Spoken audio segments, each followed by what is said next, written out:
I believe the Assembly of Manitoba Chiefs is also live streaming today's forum, and we have extended an invitation to the media to join us for this session as well. So if you see some cameras moving around the room, you'll know what that's about. Before we begin, just a little formatting. Each candidate has have an opportunity to present their vision for 5 minutes. There'll be a clock on the side screen here, and then if you go over that, we have a hook. It's a big hook, and they don't know which order they're starting in. I thought somebody was bringing me snacks, but it turns out that this is a bag with all 6 names in there, and so I'll pull a name out. That person will come and speak. When I've used up all 6 names, then they promise to fill this with snacks. So, before we begin today's session, I would like to invite the Grand Chief of MKO from the Okimakanak Cree Nation. Please welcome Grand Chief Garrison Settee. Altanse ni tutte magnitisanak yuagumaga na ginanaskumit na agagino kapituti kanutsagisigak. I first want to say we are honored and we are very happy that the candidates have chosen to join us at our assembly. They all responded and they confirmed that they would be here. So I just want to say, kinanaskumit na amigwech. Thank you for joining us.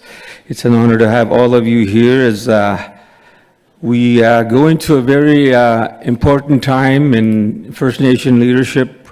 December 5 to 7, the Assembly of First Nations will gather in Ottawa, and one of these 6 candidates will be our national chief. So that's a very important day for all of us all across the nation. But I just want to commend all of these candidates this afternoon because all of them are great leaders. All of them have done significant things for their people in their areas and also our people. So I just want to say that all of them are great candidates. All of them are great leaders already. So we just want to say thank you for being here. And Reginald Belrose is from Saskatchewan. He's Cree, and we welcome him to Treaty 1 territory and to the MKO Assembly. And Craig Mackinac is Cree from Alberta. Welcome to Treaty 1 territory and to our MKO Assembly. And Sheila North, Wikasko Isqueo, is also from Manitoba, a former Grand Chief of MKO. She's no stranger to all of us. And David Pratt from Saskatchewan is Cree Anishinaabe. He's a combination of Cree and Anishinaabe. It's a lethal combination, I tell you. It's a lethal combination. And also Dean Sayers from Ontario, no stranger to our people. He's been always vocal at the national level. I've heard him speak many times at the AFN Assembly, so he's Anishinaabe. Welcome to our territory, Mr. Sayers. And of course, Cindy Woodhouse is our regional chief. She's no stranger to our chiefs here in Manitoba and all over the nation. So Cindy Woodhouse is Anishinaabe from Pinemutang Cree Nation. We just want to say thank you again for being here, and I will be very brief and concise, but I will say that I want to acknowledge my colleagues that are here. The Assembly of Manitoba Chiefs Grand Chief is Kathy Merrick. She's here with us. I want to say thank you for joining us, Grand Chief, and also my colleague, Grand Chief Jerry Daniels, one of the young leaders and Grand Chiefs of our area, very powerful speaker and very good leader. So thank you so much. And I don't want to spend too much time here. I'm just excited to hear what the candidates have to say. I know that we have a lot of important issues that we'll have to cover. So with that, kinanaskumit now, and we wish you the best, all of you, in your future endeavors. Agusani kinanaskumit. I get to pick. Oops, I got to see there. Is there? I think it's folded. That's one up here.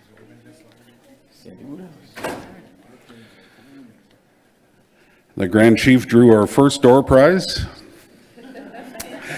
Your first presenter is candidate Cindy Woodhouse.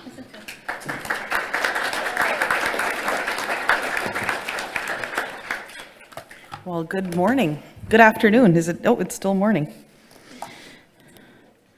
Thank you, Grand Chief. Thank you, Grand Chiefs, for bringing us together in a good way. Thank you to our elders for welcoming us here this morning. Thank you for the ceremony that was just done by our one of our knowledge keepers, Miigwech. Good morning, Chiefs. Good morning, elders. Good morning, young people. Good morning, First Nations, our women, and my fellow candidates. I feel like, you know, we've been on the road together for about a month now, a month and a half, and it's been great. And I feel like I know them inside and out because we're together every single day. So it's been a good way. Thank you to Treaty 1 Territory for welcoming us here today. My name, for those of you that don't know me, my name is Cindy Woodhouse. I come from Penemuteng, Keewatinowi. I'm from a small community about 2 hours north of here in Winnipeg, and I grew up there with my mom and dad, with my half time I had to spend with my grandmother, and I'm so glad for that because she taught me the language, she taught me how to pray, and you know, we had a tough life up there, you know, but we never realized it growing up there, and like each and every one of you, we didn't have running water right away. We did a little bit later, and you kind of go off reserve later and you realize the disparities that our children face, and that's always been what's within my heart as your leader here in Manitoba. I want to thank the Chiefs for your confidence in me and your push throughout the for the past couple of years, but always being there to support the work that we've done here in Manitoba. It seems like everything strong comes out of Manitoba. We just finished a $23 billion compensation package for children that were in care, and the narrow application of Jordan's principle. That's a longer discussion. I know we only have 5 minutes, but I wanted to touch on that. That is complete through the court now. Starting next year, we should start to see some compensation on that. We will need navigators in every province and territory across this country. And it's going to be tough on our communities, but those people will be at your doorsteps asking for support, and we have to be ready and available. And so I thank you for allowing me to be the lead negotiator for that for this country. And I want to continue on with that work, which is why I've stepped forward and put my name forward as National Chief. I know that with that comes criticism, but more importantly, love. There's so many people across this country that have been so kind, leaders from coast to coast to coast, that see the type of leadership that we have here in Manitoba, and that have called, you know, all summer long, asking, you know, run for National Chief. And, you know, they call our offices here, and our Grand Chiefs know that. They want support from us. They want open doors in Ottawa, and I'll continue to do that for our Chiefs here in Manitoba, and I'll continue to do that for our Chiefs across the country who have called for support. And my love for our people is too much that you can't sit back and wait and let things waver away. You know, we've seen an investment of $1 billion in policing go out. 60% of it went to the RCMP. No consultation to First Nations people federally. And I just think that we really need to hone in on some of this stuff and make sure that it's getting out to our communities. And I think that that's the role of the National Chief, is to make sure that those investments are getting out to your communities in a quicker way, and in a way that responds to your needs rather than the other way around. When it comes to water legislation, I want to thank my colleague in Ontario for also helping me with that. We had to pull that back last. You know, they're always trying to push legislation on us. And that's fine, but talk to us first and make sure that it's actually co-developed and drafted with us in a good way, and that everybody here has a voice in the drafting of all these legislations. We know that there's another Indigenous group that's rising up to prominence with Bill C-53 that will pass in Parliament in about a month. I've talked to all the major political parties. They will be supporting that. And I'm not here to talk about another Indigenous group, what rights they have or don't have. What I am here to say, though, is that First Nations, our membership codes and the way that we're treated in this country is wrong, and we can't be discriminated once again through other bills and legislation. So we have to be stronger in Parliament. And I'd like to do that for us, to work with all of you to make sure that we have a stronger voice federally. going back, I guess, just, I was talking, I want to thank you also. I went to the United Nations recently, and, I met Mr. Zelensky and all these other people, and including the Prime Minister, and they're having a big housing discussion, a big talk on housing across this country, big investments into housing, and we're not at those tables. And I'm so happy that we did something so remarkable last month, and that's elect our first First Nations Premier. It still brings tears to my eyes because good for him. I'm so happy for him. But at the same time, we will be going to him to say, we need a seat, and you need to advocate for us at the Council of the Federation, at the, at all these tables that they have. They bring all the premiers together, and oh, there I go. Anyways, I'm looking for your support on, December 6th. There's just so much work to do, and we have to work together, and we have to fight for our rights and make sure that we're fighting for the rights of our children. So, miigwech, and thank you for your support. Huh.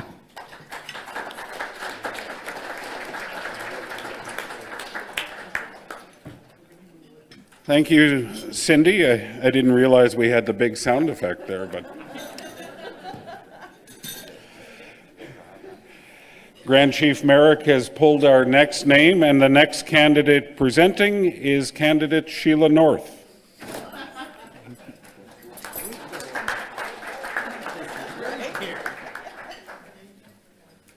Good choice, my friend.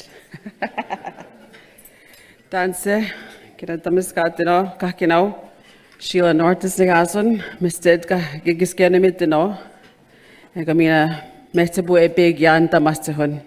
I'm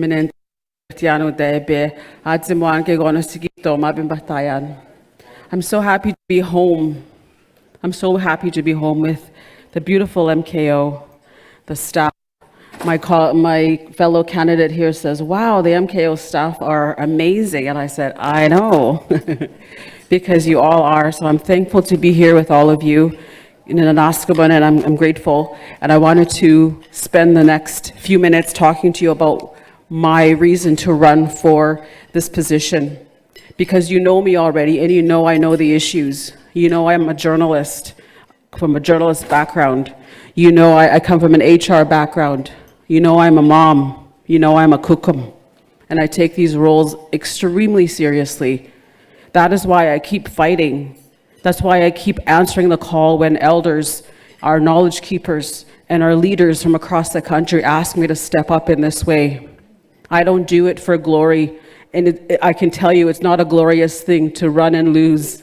And those of you who have been in elections will know that. But I'm not here to win just for myself. I'm here because I'm answering the call from our nations across the country who are seeking unity, who are seeking clarity from their organization, an organization that will respect you as sovereign nations, ones who will stand with you as you assert your treaty authority in your own homelands, so you can be the driving force and the decision makers at every level of your lives, including your community's lives, your children. All of our grandchildren, we have to be at the driving force, you have to be at the driving force, and I want to make AFN responsive and inclusive of what you're saying that needs to be done at AFN. You shouldn't feel like you have to work for AFN. AFN should work for you. And that is what I'm hearing from across the lands, from coast to coast to coast. First Nations and chiefs and leaders feeling that they are not respected at the AFN level, and that needs to change. The voter turnouts and the participation have dwindled over the years, and we need to make AFN relevant again, not just for us, but for our people. Our young people are watching us. They're online right now. And my mom is watching online as well. Our kukums, our knowledge keepers, they're watching how we conduct ourselves, because we know that however we conduct ourselves at the leadership level, they feel it on our streets. They feel it in the hospitals. They feel it when they go shopping. They feel disrespected when we are being disrespectful or in being disrespected. So I know it's a great responsibility as leaders that we have to set the tone on how Canada treats our people and Canadians treat our people. Canada only exists because of our treaties. Canada is in our territories, And we should have a right to say how we establish those government-to-government relationships. It shouldn't be the other way around. Our treaties with the Crown are so sacred, they make us sovereign nations.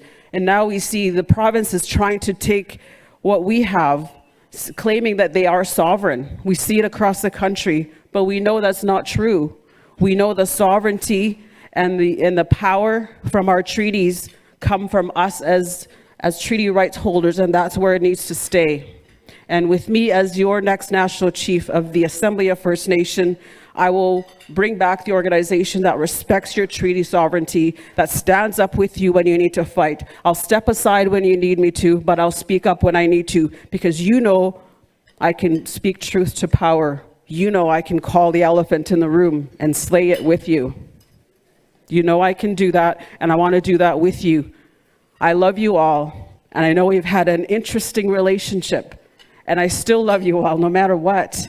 I think you made a really good choice with our dear friend Kathy Merrick, my dad comes from her community, and Asitsumina Garrison City. That's where my dad comes from, and I'm proud to say that.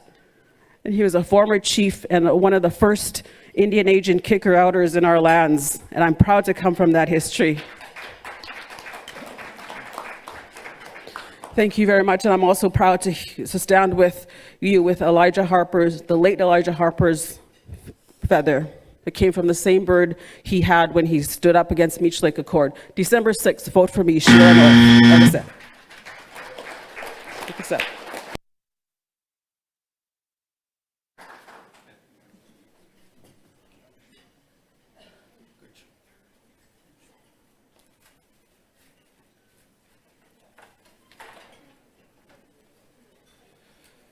Thank you, candidate Sheila North.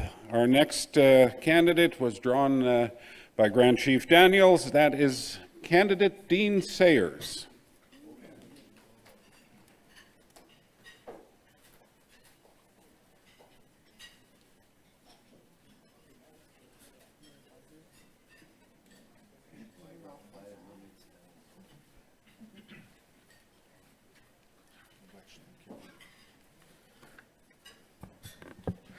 Abojo Keneweya, Anin, Ungamanda Managojin Guyakas at Dishnakaz, Bajunang Donji, Gijak Todem. Good afternoon, everybody here. It's gathered this afternoon. My name is Dean Sayers. My Ojibwe name is Nemanagojin Guyakas, and I'm from the Crane clan. And my name is He Flies with Tilted Wing, and is proud. And that comes from my clan. And we are the leadership clan among our people at the center of the Great Lakes. It is so nice to be here with you today, and thank you for the ceremony and the spirit that greeted me when I came in the room. It's so nice. It felt like coming home.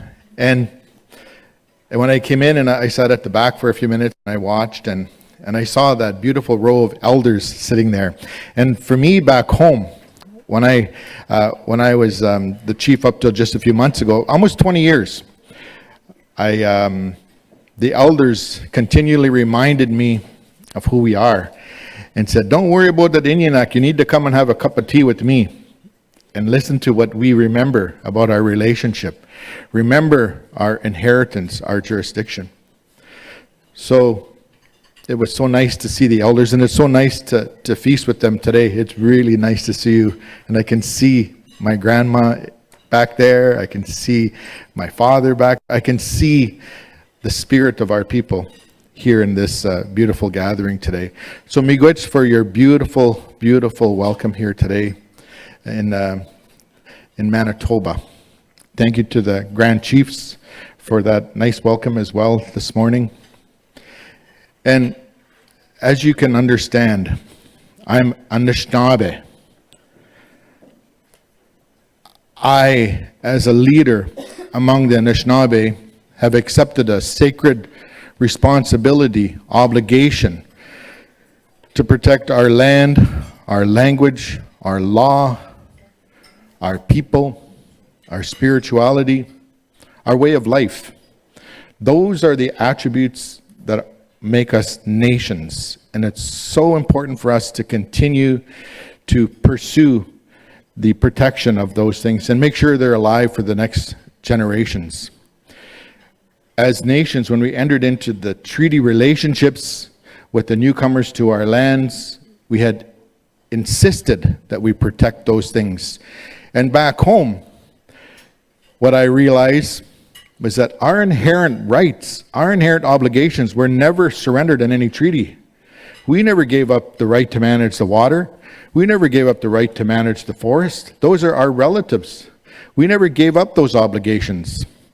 So one of the things that we did back home was that we drew a line and we said, Ontario, Canada, if you believe you have jurisdiction over the forest, show me the receipt. Show me in our treaty where it is. You don't, so I'm issuing licenses for that, for our people based on sustainable management plans. Fishing, same thing. You stole all those lands for provincial parks, we're taking it back. If you believe you own them, make a specific claim to me, to us. We got to reverse these roles. It should be up to the people that stole off us to justify, to prove. The onus is on them to prove what they have. They should be the ones that provide evidence to us. That's the kind of pursuits that I've led with our people, including the more recent $10 billion non-payment of rent to us for the treaty promise for the annuity. We've been getting our 50% of that treaty from the revenue from the lands. It's been at $4 a year since 1874. It went from $1.60 to $4 in 1874, and then never gave us a raise according to our share. And the money was just part of it. We retained so many jurisdictions that are still in our purview, still in our canoe. A lot of work to do. And as I go across the country, I hear you guys, incidentally, that settlement, 10 billion, is incredible. Largest treaty-related settlement in Canada's history. And we did the research, we had the experts, we had information, and we are finalizing that right now. But regardlessly, as I went across the country and listened to you, and here I'm looking forward to listening to you here, what you specifically see as a role for the AFN, so we can move the yardstick, because we've been stuck, and we need to move. But there are treaties all across this land, and we need to have all kinds of tables. No one size fits all. Miigwech for your time, and thank you. Amapi.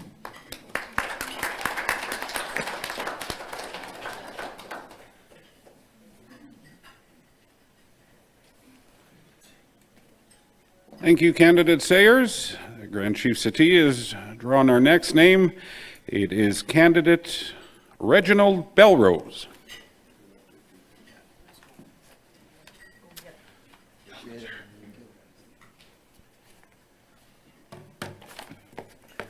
That darn buzzer. Anyways, acknowledged everybody in the room, acknowledge the prayers, the elders, the chiefs that are here, the grand chiefs. Start my own timer so I don't hear the buzzer. So, greetings, Muskowgan First Nation. I was elected chief for 17 years at home till 2021. I didn't run, I went out on my own terms.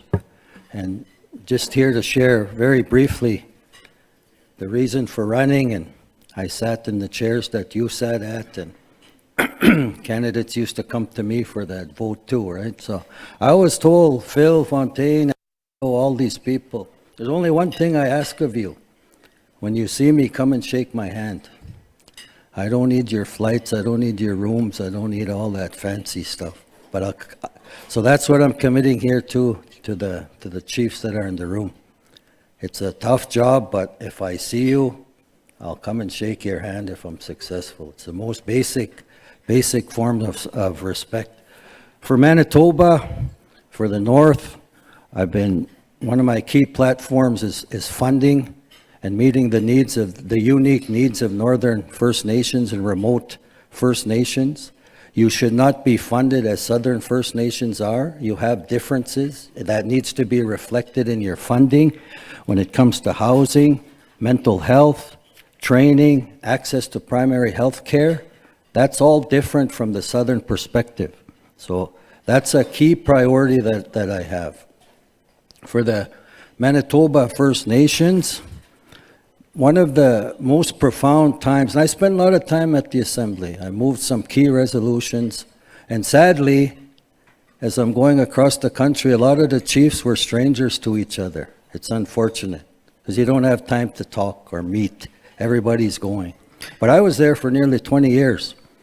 So as I meet chiefs, I'm like, why are you a stranger to me? Why am I a stranger to you? That's got to change. And actually, shame on AFN. We need to bring the chiefs together. The chiefs, we need you back in Assembly. I know it's tough at home, but we need you to come in. Couple key issues that I was a part of. So I sponsored the Tina Fontaine and the Colton Bushy resolution. So these two young First Nation people were killed and their killers were set free in this Canadian country of Canada. I stood with Colton's mom in Ottawa. We need to fix this criminal justice system. Our people are getting killed and the killers are going free in our land. It needs to be fixed. Another important area, when Grand Chief Dumas was here, he come to the mic and he said, when you speak about Colton, can you speak about Tina Fontaine? So I want to assure the chiefs, every justice minister I meet, in the name of Colton Bushy and Tina Fontaine, we need to fix this crazy system that's hurting us, putting our people in jail and criminalizing us. Another important moment for me with Manitoba, I never met this chief. I don't even know who he is. I understand he's an MLA right now. Eric Redhead, when that nation was going through a crisis. And we were at the Assembly, I'm not blaming anybody, but this nation was crying out for help. And nobody reached out to Trudeau. So the first virtual assembly we had, and I faced a little bit of heat back home too. So I got on there, Trudeau, why the hell aren't you helping this chief who needs help? Send in the army, they're in crisis. So I got a text, why are you speaking for Manitoba? You're from Muskowgan, you're from Saskatchewan. I don't know why I did, I guess it must be the creator. But anyways, Trudeau, I'm not taking credit for the army going out, but Trudeau did take the army up there finally. Why do we have to scream and yell at leaders to get their attention? And why do chiefs have to suffer and call for emergencies, management, crisis, all of that stuff that is just a challenge? I'll take the last 30 seconds and say this. My focus is on creator-given rights. These creator-given rights and laws that we have cannot be trumped by any constitution, any court, any judge. That's from the Creator to us, to the land that we have, to the territories that we have. So I'm asking for your vote. I was second on the ballot last round. I had a good run to Roseanne Archibald. But I'm back again. They always come back in politics. So thank you very much.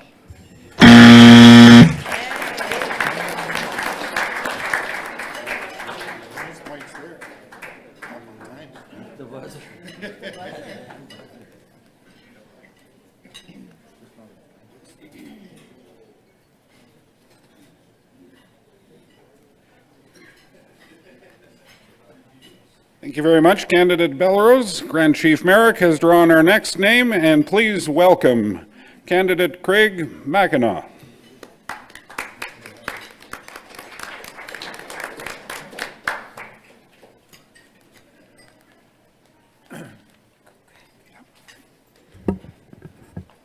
Good day, Okimakanak, Niganiwak, Kiteak, Atuskewak.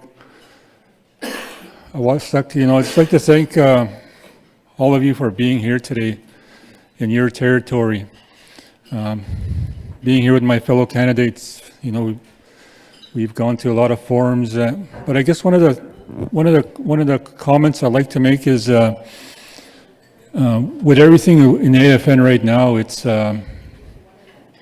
we need to take care of the house, inner house with the staff and working with the regional chiefs to get things back in order again. Because once we get that order in place, we can start working with the chiefs on all these issues that we're facing right now. Because right now, there's a lot of legislation that's on a table right now, and we need to make sure that we're aware and, working with the chiefs, because the AFN should be how the original purpose of it, because I always remember the time when I was regional chief to have that robe in the national office with all the chief signatures from across Canada. We need to get back to the original intent of AFN, so that's one of the things I want to look at, and especially looking at all the work that's been done the last few years. There's been a lot of motions done, and I like to look at everything that's been done and look at doing follow-up, because if some of this work has already been done, then let's move on to the next one.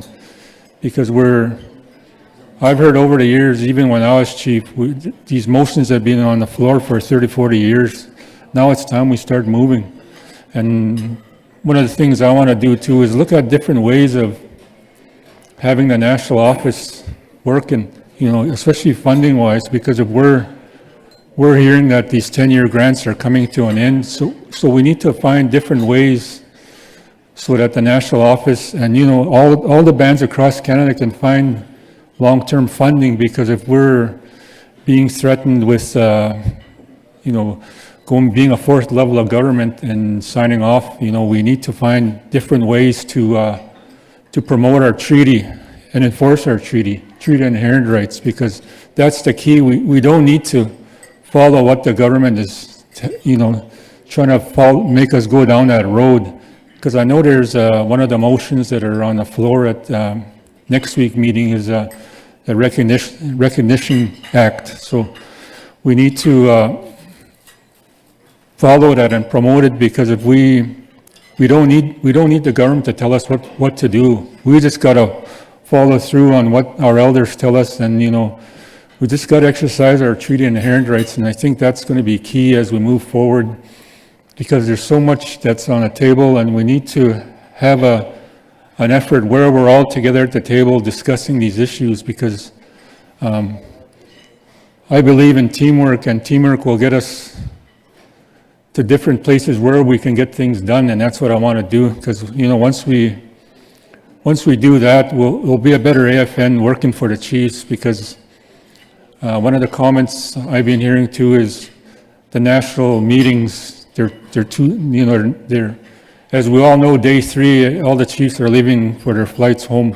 So we need to find a different format for that, and include too the elders and the youth in those meetings, so that they can be heard. Because if the elders and the youth have suggestions to improve AFN, I think we need to listen to them so that we can get their point of view, because we always hear that AFN doesn't listen to the elders and the youth. So if we can do that and have more regional meetings across Canada, not just the summer and the winter meetings, but year-round, go to all the different areas, go to different bands where they never had that opportunity to meet, so that we can hear what they say. Because we're always going to certain areas, and like even coming here to Winnipeg, we should be coming here too, do a circuit so that we could show the chiefs that we want to listen to what you have to say, because the national office needs to change its focus, where it's not the government telling us what to do, it's us telling the government what to do. So that's what I want to do is, I get in as national chief, is to look at how we do things and making sure that the chiefs are, leading the way, and we support them, the true original intent of AFN.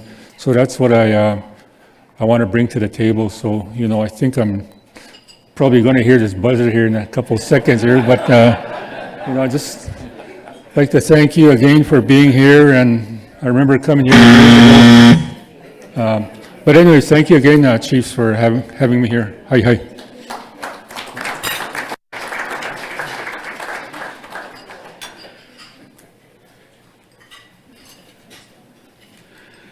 Thank you very much, Candidate Pratt might be wondering why his name hasn't been pulled yet. It's because Chief Bowden used your 5 minutes earlier.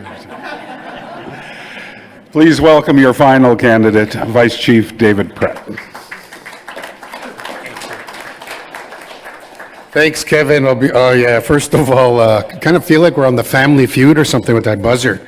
But it's good to be here with you this morning. And first of all, Keewatinowi, Nawago Gumantik, David Pratt, Nasigusan, Muscapeting, Ochinia. First of all, I want to acknowledge the elder for the opening prayer this morning, the pipes that were raised to start things off in a good way. Also want to acknowledge Grand Chief Sati and Merrick, as well as Daniels, for being here today. All of the leadership that are in the room and online, and all the viewers on Facebook that are watching us, as well as the elders that are here today. And I want to acknowledge the good staff, Grand Chief of MKO. Man, from the time I got my name tag there at the front, they've taken care of me. So I really appreciate, you can tell that this organization is a servant type oriented leadership. And that's what leadership's about. So give yourselves a hand clap today, MKO. I'll be real quick today because I do have some campaign priorities, but I only got 5 minutes, so I don't want to hear that buzzer. So I'm from the Muscapeting Saulteaux Nation in Treaty Territory. My late dad was Bill Pratt. My late mother was Isabel Pratt Cody from the Cody First Nation in Saskatchewan. We spent a lot of time in Wayway Sikapo. My Kokam was married into the McKay family there in Wayway, and she was originally from Rolling River. So we were always in Erickson, we're always in Rossburn. I think we had eaten every little Chinese restaurant around that area. And so we do have a lot of connections to Manitoba. And I want to acknowledge my fellow candidates too that have been with me on this road. It's been a learning experience. And I think we got to be lifelong learners if we're in leadership. If we think we've arrived and we know everything, we need to sit down, because we never stop learning. We're always learning something new. We're always getting some new direction. And I want to acknowledge them for putting all their names forward, because it's not easy. We all get attacked and criticized and put down, and all kinds of stuff is said. But you know something? That's what leadership's about. And we got to remember, we're still in a healing pathway right now. Our people are hurting. We're still dealing with all that impact from the residential school system. And we learned that lateral violence from the colonizers. So everyone's at their own stage in their healing path, and we have to respect each other as we're on that healing path and not be judgmental of one another.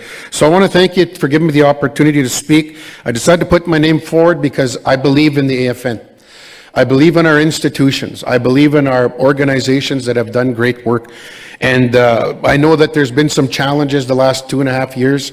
I know that the federal government has taken advantage of the political vacuum in leadership, and we saw it this year when there was zero investments in terms of what the issues are, when we're in a full-blown crystal meth opioid crisis, policing, all the challenges that you face in northern and remote nations that you deal with. No investments. The only thing we got was a $2 billion investment for health equity. And that's not enough to meet the needs of our nations. By the time we broke it down in Saskatchewan, that $2 billion over 5 years, it came to $20 million for 75 First Nations in Saskatchewan. That's not enough to meet the needs that we have for health. So I think the government's taken advantage of that vacuum leadership. What I propose to do when I'm national chief is to bring back that strong voice to the organization.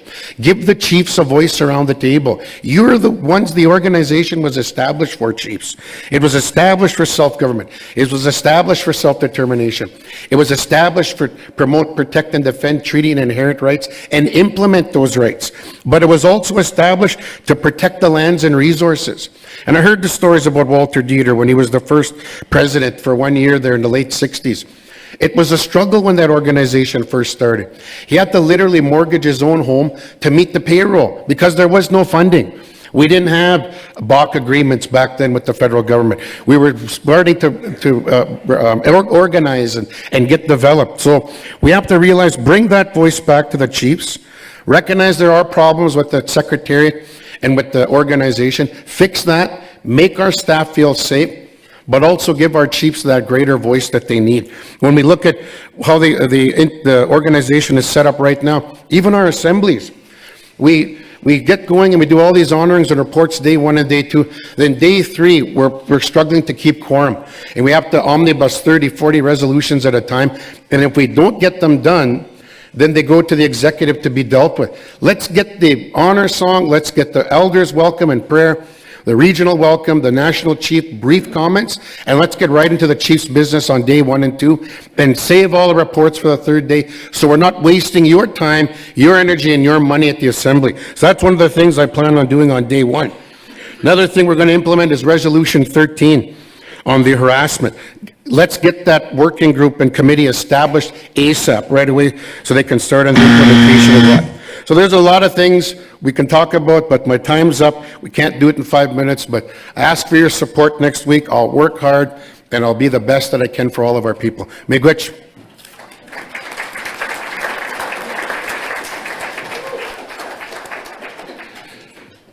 I thought that was pretty sneaky, put your picture up there and get rid of the clock, but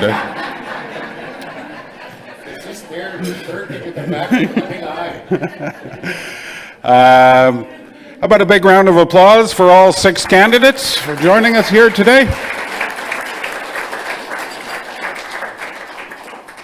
Chiefs, this is your forum. I open the floor now for your questions. Please introduce yourself and state whether the question is for one candidate or all the candidates. Be mindful of the fact we've only got about an hour left in that time. So microphone number 5, Chief Levasseur. Good afternoon to all the candidates. Chief Angela Levasseur, Nisichwa Sikh Cree Nation in Northern Manitoba. I thank you all for coming here to share your platforms with us. My question is this: I would like to know what your perspective is on the mobility of treaty rights in Canada and how you plan to advocate for the mobility of treaty rights, especially with respect to those citizens who live permanently off reserve, so to speak. Egosani. That was a question for all candidates, Chief? Okay. No, because I already threw those names away. I wanted snacks in that bag.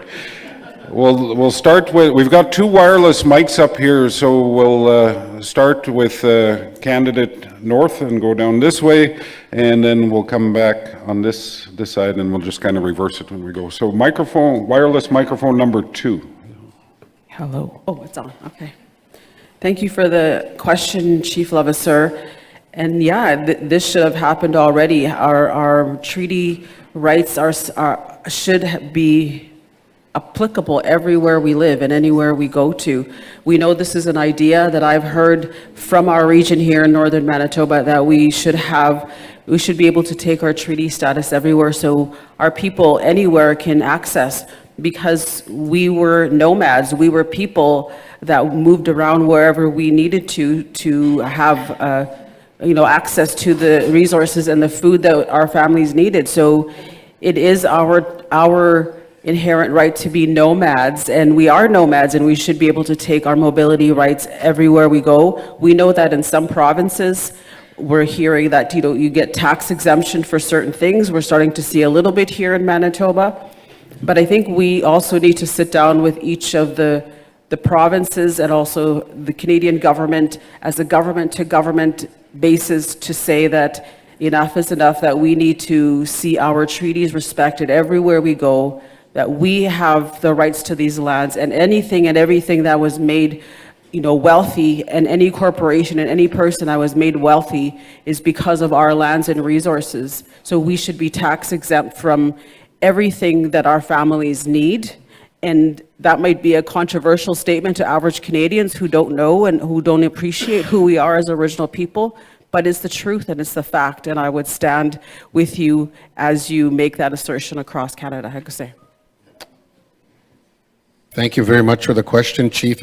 And definitely, our rights are portable. They don't stop at the reserve line. And I was very proud of the FSIN when we have a lot of outfitters that function within our territory. And a court case that we won established that the treaty right to hunt was portable. We had hunters from 6 nations come to our territory, and they were charged by the CO's conservation officers in Saskatchewan and charged with poaching and illegal hunting. We defended that right in court and we won. It was proven that the rights for First Nations were not only applicable in Saskatchewan, but from 6 nations, their rights are recognized within our territory. So definitely our position at FSN is that the rights are portable. Right now, we're paying a provincial sales tax that we should not be paying. It's an education health tax. We have a treaty right to health and education. We shouldn't be paying any education, health tax, or sales tax towards any type of those treaty promises or benefits. So our position at FSN has always been that the treaty right or they're portable. They go with us whether we're in Saskatoon, whether we're in Winnipeg, whether we're in Halifax, wherever we are. Those rights follow us wherever we are, and they're non-negotiable. So definitely, as National Chief, we'll push for that the treaty rights to be respected, and we'll fully support the mobility of those rights, no matter what region we're in. Miigwech. Okay, thank you, Chief, for that question. As I said earlier, our treaty rights are there, and they're there for time immemorial. You know, as that saying says, as the sun shines and the grass grows and rivers flow. That's what our elders tell us. So, our treaty is there, and we just have to exercise our treaty and inherent rights, and making sure that the government understands that. Because I know when you talk about agreements, they're always trying to exclude our treaty, and that's not right. It should be in whatever agreements we're making with the government. So that's one thing we have to keep pushing, is to have our treaty rights included in all these agreements, so that the government understands, and because they're always pushing aside whenever we bring treaty rights to the table, and we need to enforce that. So, and I guess on your second question of off-reserve members, I think that's a discussion with Indian Affairs and the National Congress of Aboriginal People, because those are the ones that have the funding for them. Because we need to look at those to help our off-reserve members, because even myself back home, we're getting criticized by our off-reserve members that we're not providing services for them. So we need to call on these other organizations that are getting the funding for our off-reserve members, and we need to tell the government, provide those services to them, because unfortunately, when they come home, the dollars aren't there for them. So we need to find a different way of providing these services for off-reserve members. So thank you again, Chief, for your question. Thank you very much. And we'll go down to candidate Sayers.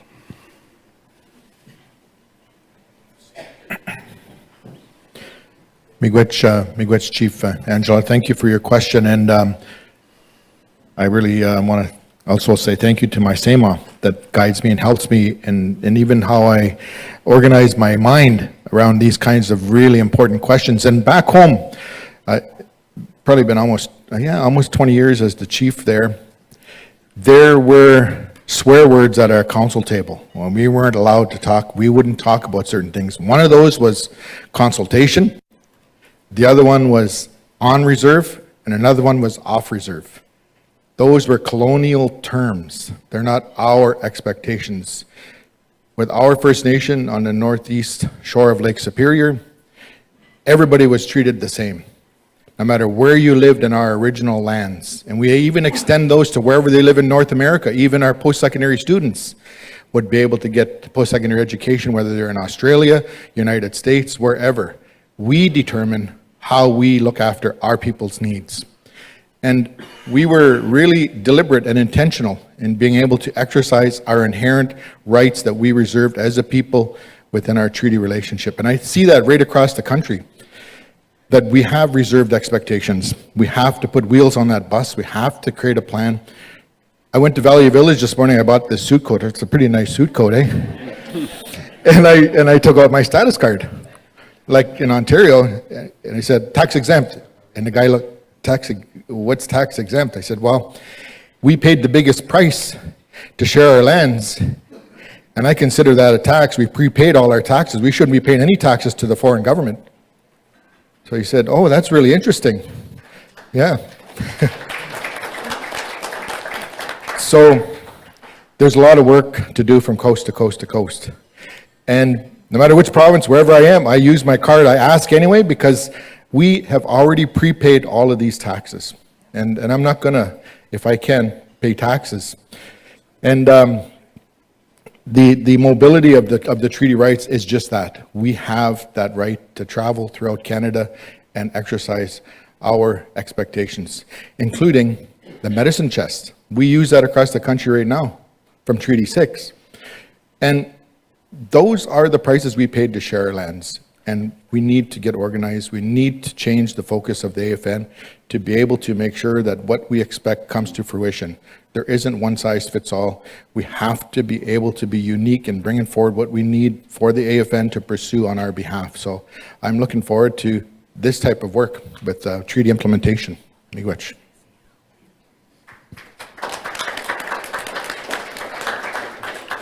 Thank you very much. Presently in the Canadian landscape, political landscape, we're not a priority. We are low on the priority list.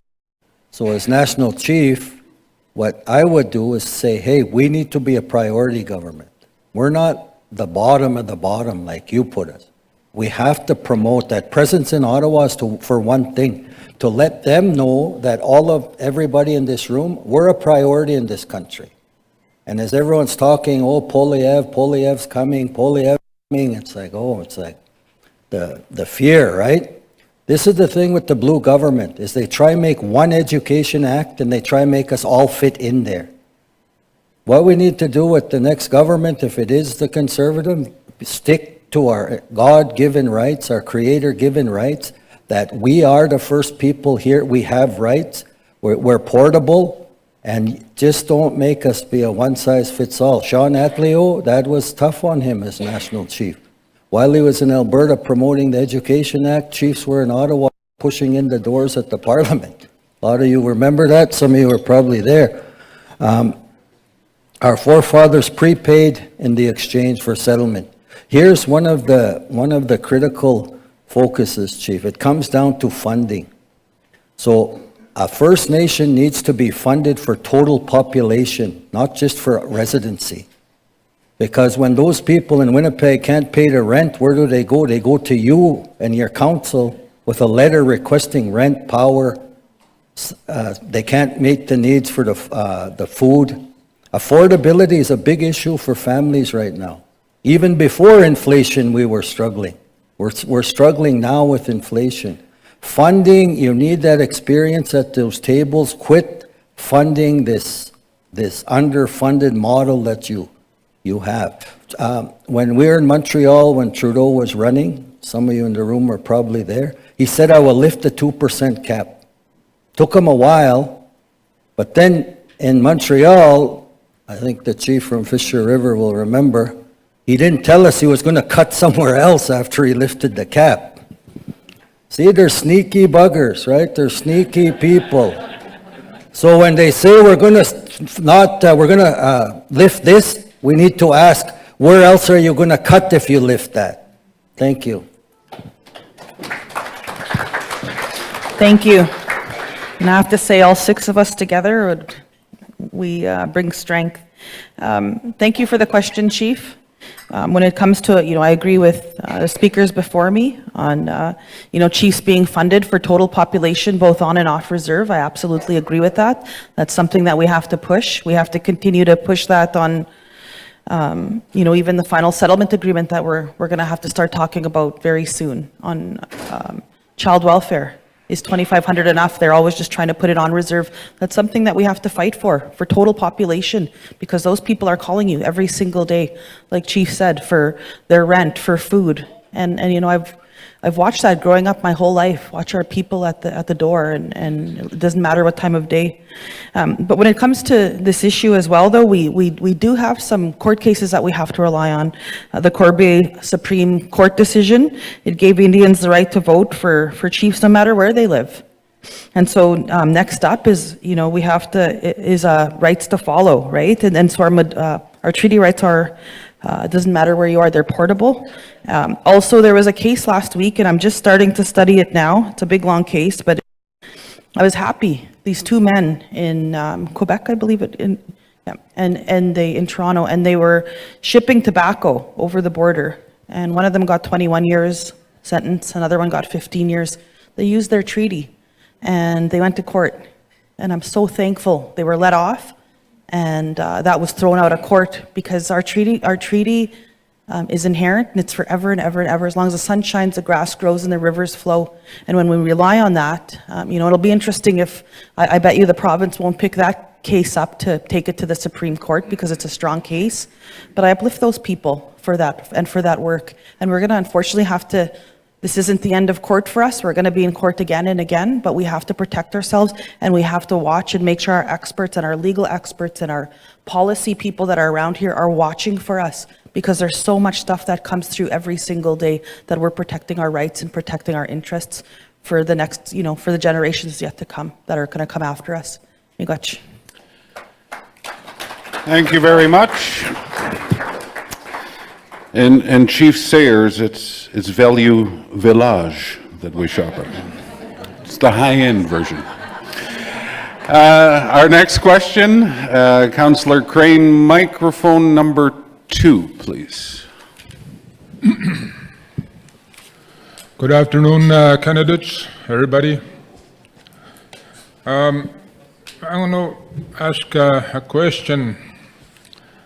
I'm always talking about this whenever I'm in a meeting like this. It's about whose status, like in our community, 6-1 and 6-2. In future generations, if nothing is done, we're not going to be there's not going to be any status Indians. And I spoke on this in Ottawa one time, and AMC and MKU meetings. And yet I have yet to see any action on it. So what is your stance on this issue, 6-1 and 6-2? Because how I see it, if we don't do anything, this was put there not a long time ago, 1985. And if we don't do anything about it, then we're not going to be sitting in a room like this after a while. So I'm asking MKU, AMC, and all these organizations to stand up and work on this. So we need to do this right now. Okay, that could be one of your duties, I guess. Who's going to be the next AFN chief?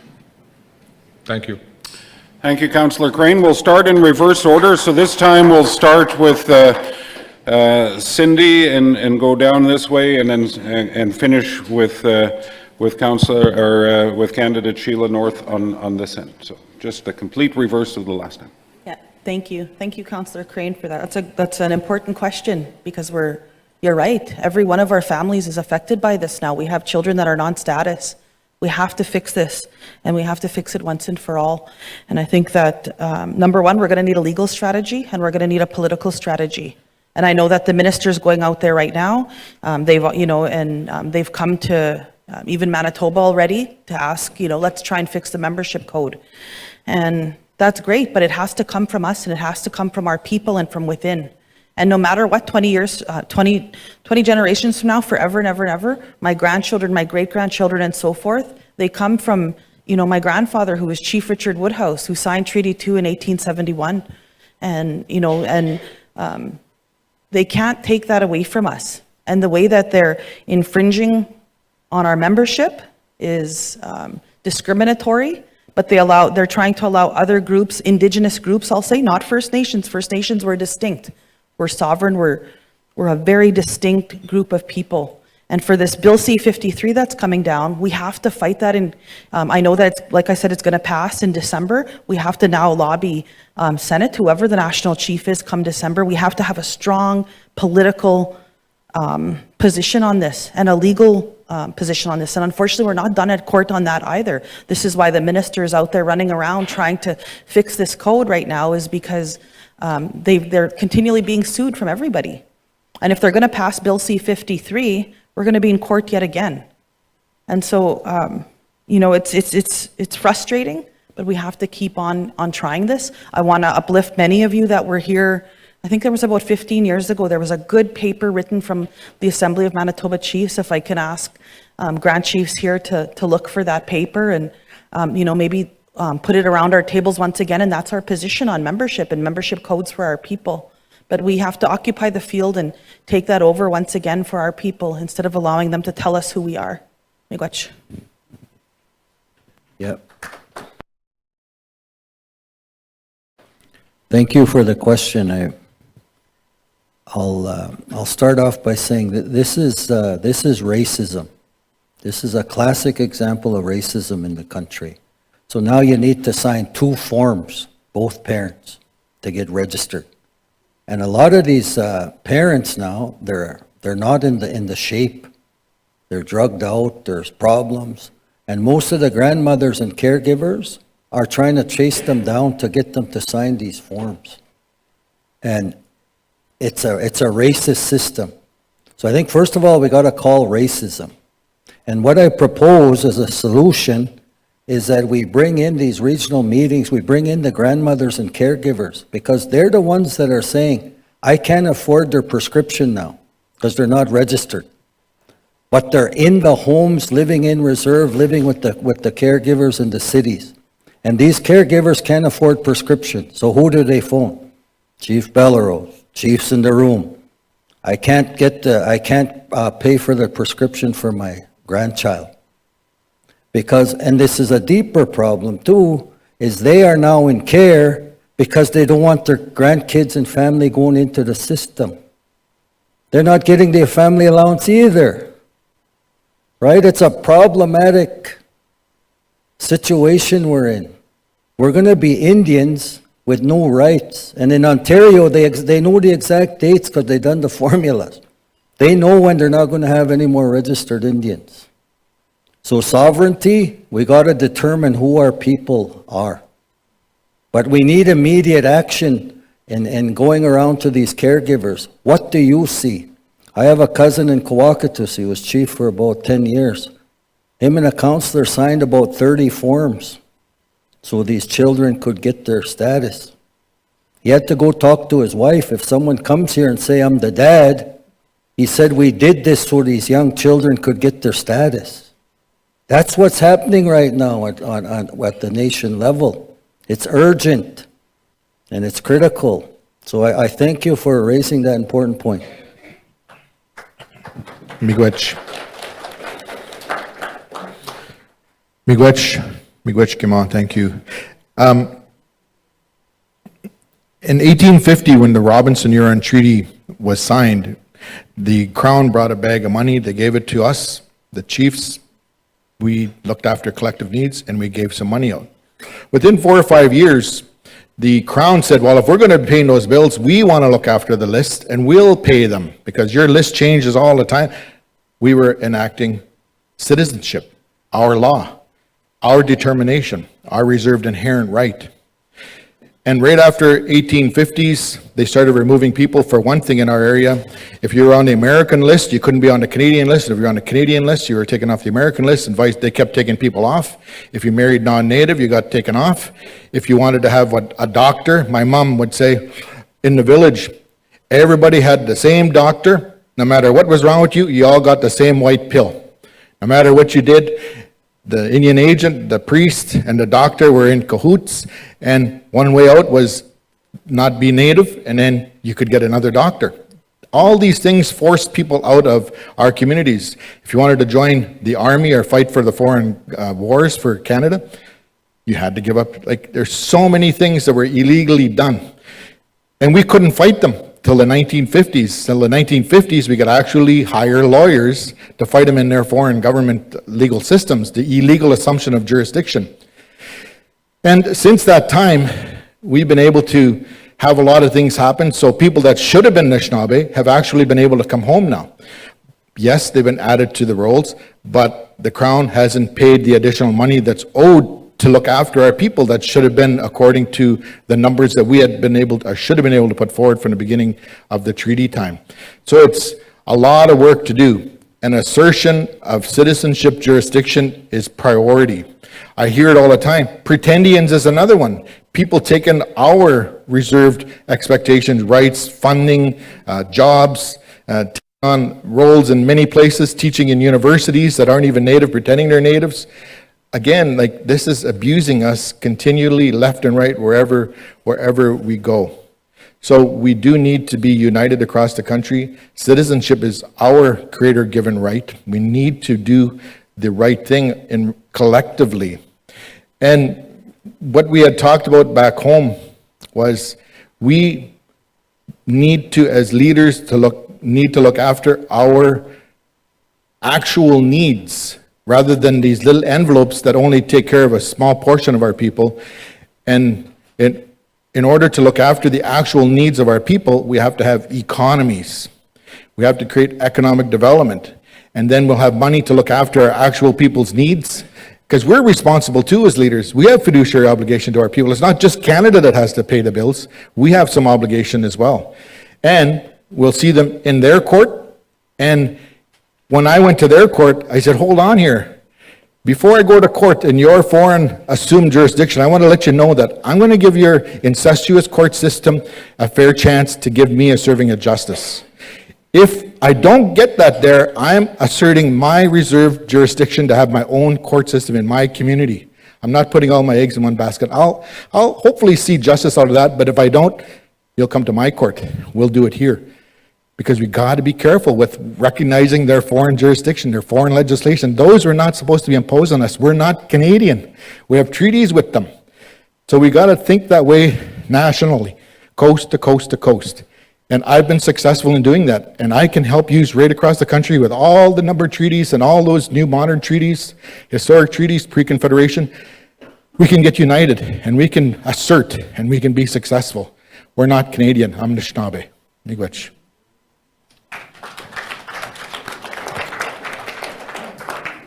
This wireless mic number 1, please. Hello. Hey, thank you for the question. We have to look at the status and, 6162, that's the government set up the Indian Act like that. And what we need to do is look at a different approach. And, all these cases that are going in court right now, they're human rights cases. Why can't we, I'm pretty sure one of the bands will do this. We'll take the government to court on a human rights challenge for our members that are losing their rights, because it seems like we're the only race in Canada that has to face this bureaucracy, and I think we have to change that now, because we hear from some of our elders that once the last status Indian is passing away, that's the end of our treaty rights. So we got to prepare, because if that comes down to that, we need to be proactive and looking at ways to make sure our membership is protected now and in the future, because if we don't, we have other means of looking at legal-wise, because if we can get organized, and especially right now with the Indian Act, I know there's 3 parts to the Act that is being presented in legislation. One is membership, one is gaming, and one is judicial. So we need to look at especially the membership part, so that can be addressed. And I know it'll go through the House and it'll go through the Senate and through the whole process, but we need to tell the government that we're against what they're trying to do with membership. And we need to find a way to get back to where our members were all members. There shouldn't be no more 6162 members and members that don't have status. We need to change that now. Why are we the only race that faces that? So we gotta get on the government's case to change that. So that's what I do is I get in as national chief, promote getting our status for all our members so that everybody's treated fair and equal. So thank you.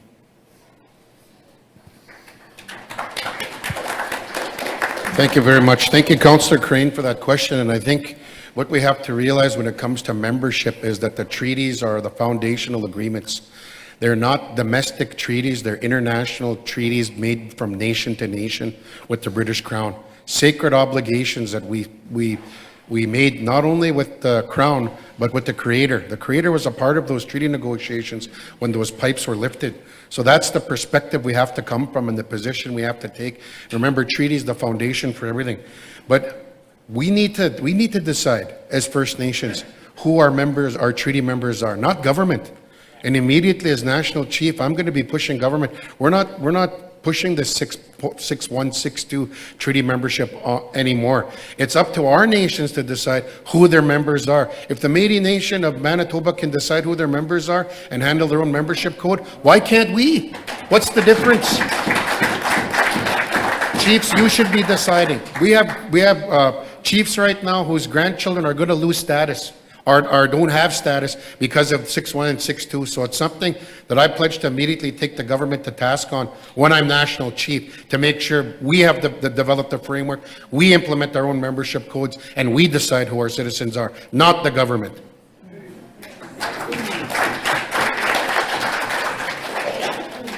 Excellent question, Nitsid Bambonabina, Horace Crane. I'm thankful and I'm proud to stand here with you to answer your question directly from home.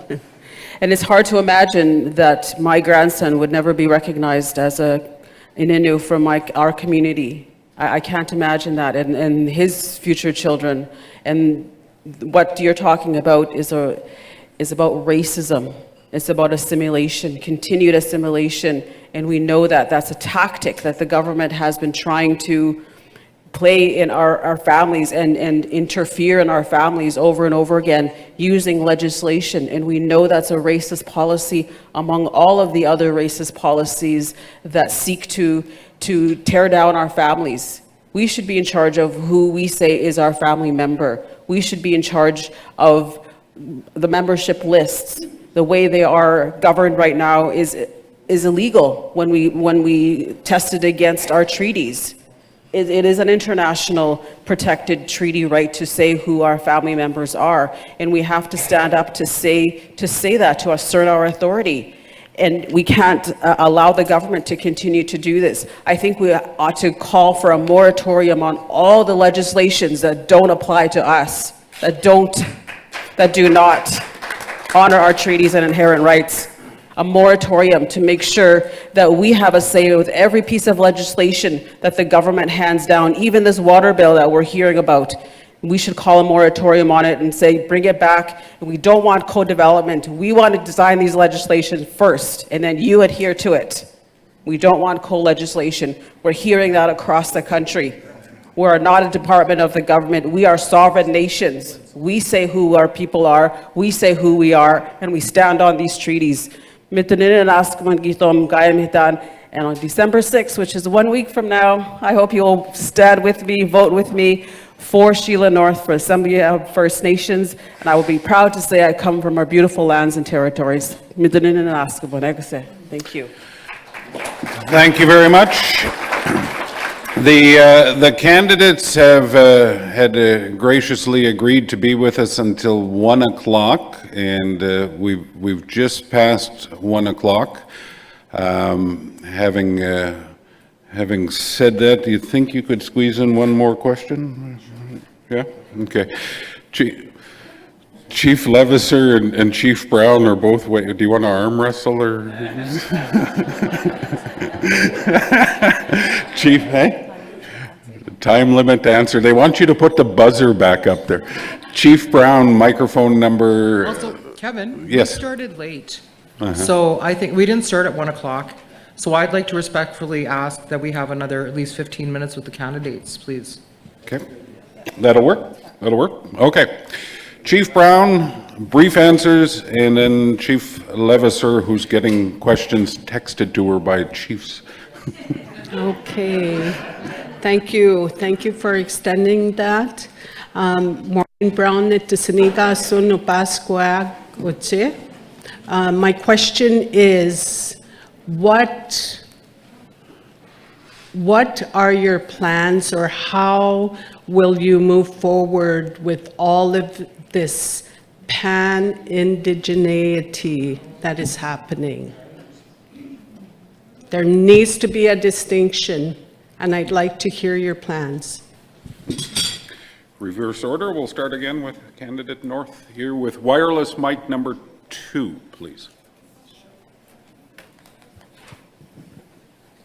At the very least, you know what? AFN shouldn't be participating in the Pan-American processes that the government hands down for us to work on. We should be developing these legislations ahead of any decisions that are made. There are many, many outstanding issues, many outstanding problems that need to be addressed, and that is definitely one of them. We need to be at these tables. We now have brilliant people among us who are lawyers, who are policy analysts. We see them here with us. We know that we have the power and authority now to design these systems for ourselves because our people want us to. We know the statistics are very, very terrible when we see that. I know in northern Manitoba, for example, we have some of the highest numbers of diabetes and cancer rates and even TB. And we know this, and this is one of the reasons why I, with the help of all the MKO Grand Chiefs at the time, when I was Grand Chief with you, we fought for and advocated for the Keewatinowi Minoyawan. We know it's still in development, but it was because I and our team, when I was with MKO, we looked at the 30 years of resolutions to see what the common threads were. And that's exactly what I want to do at the AFN level. I want to see what the common themes are over the years and start drawing on these themes and start creating processes where we design the legislation matched with our treaty inherent and title rights and authority on what they are, be it children, be it education, economic development, resource development, whatever that looks like. We should have a handle on all of these things, and we should be designing these mechanisms. And that is why I'm saying that I want to make AFN work for you as chiefs, ultimately for our people, because our people die every day because of the lack and not having the need. I've called probably over 300 chiefs across Canada so far, and the common theme I'm hearing is that people are coming from funerals, going to funerals. People are dying untimely deaths because of suicides and opioid crisis. It's a huge, huge issue across our lands, and the pandemic didn't make it any better, neither is this economic crisis. So we need solutions that are not coming from government, that are coming from you as your leaders and as citizens of your own nation. Sekuse.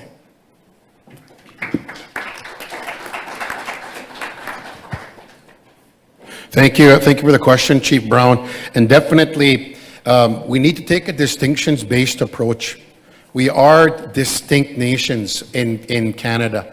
I'm sorry, but we're different than the Métis and the Inuit, and the federal government's always trying to put us in the same boat. And I know the old term back in the day, some of the early chiefs used to use was Citizens Plus. We are Citizens Plus, because Canada would not exist as a nation if it wasn't for First Nations and our treaties. They would not exist as a country. So it's our treaties that are the foundational documents of Canada. So I think, Chief, what we will push for as the national chief is to make sure that we're taking a specific First Nations inherent and treaty rights-based approach to all dealings with federal government. We're separate and we're distinct, and we shouldn't be put into that same pan-Indigenous brush. Because we're not the same, and the challenges are not the same that we're dealing with across the board. So that'll be my pledge, Chief, as National Chief. That's what we will do on day one, and that's the commitment that I make to you. Miigwech. Good question, Chief. Myself, I'd look at it where the chiefs are telling us what to do. It shouldn't be us working with the government and sending it down to the chiefs. No, it should be the other way around. So that's the way I'd approach things, because it's we're at a critical stage right now with everything that's out there, and we need to make sure that ourselves and the chiefs are working together so that we can plan for the future. As our elders say, we have to look 7 generations ahead. So we need to work on that. So we need to keep working together so that we can have a bright future for our youth that are coming up and the ones that are unborn. So that's that's one thing I want to change, is how things are working right now, and look at a different approach in consultation with the chiefs and across Canada, because we need to change this approach, because we're at a critical stage now. We have to be open to other different options so that we can work better for now and in the future with our leadership and our members. So with that, I thank you, Chief, for your question. Thank you. And the next wireless mic here, please. Miigwech Gimakwe. I want to be as succinct and as quick as I can, but I want to tell you a little story that the elders told me quite a while ago now, an elder by the name of Blaine back home, and he said, in Baoting, where I am in Sault Ste. Marie, when the bands came to be a part of treaty, they came in their birch bark canoes. And in their birch bark canoes was their land, their language, their law, their people, their spirituality, the trees, the forest, the animals, the deer, the bear, the moose, the fish, everything that the Creator gave us. We came, our canoe was so full that it barely rode above the water. And when we got to the ceremony where the treaty was being discussed, they saw these big canoes that were pushed by the clouds, the white, tall sails. And we entered into discussions with them and had ceremony. And we gave them a little bit in their canoe. We shared a little bit with them. And he said, guess what we had when we left? He said, we still had our land, our language, our law, our people, our spirituality. We still had the deer, the moose, the fish, the trees, the flora, the fauna, everything that the Creator gave us. We gave them a little bit. We delegated authority to them, only a little bit to share in the natural resources and how to live on the land. That's all we gave them. We as a people still have a full canoe of rights, and that's still alive today. There's been a lot of thefts of our jurisdictions by the foreign government we call Canada today. And that's what is my driver. We have all of our rights in our canoe. We never gave them the ability to delegate any authority to the Métis, to any other people. They only have what they have in their canoe, in their boat, to determine any rights for anybody. So when they gave rights to the Métis, in my mind, at least in our neck of the woods, they acted illegally, and it's still illegal today. Our law, our people's law, our inherent law is the first law on these lands. And we as a people will delegate to them. Miigwech.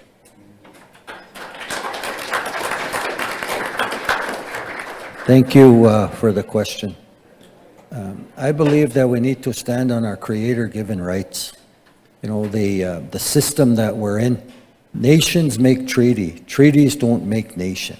And when we look at this in Saskatchewan, we have sponsored so many resolutions that say First Nations, the original people of this land, no one else. Then you go to Ottawa, public policy, First Nations, Métis, and Inuit. We have to resist and we have to influence public policy to favor us. Here's what I've been saying all across the country. First Nations should not lose for others to gain. Why are we losing?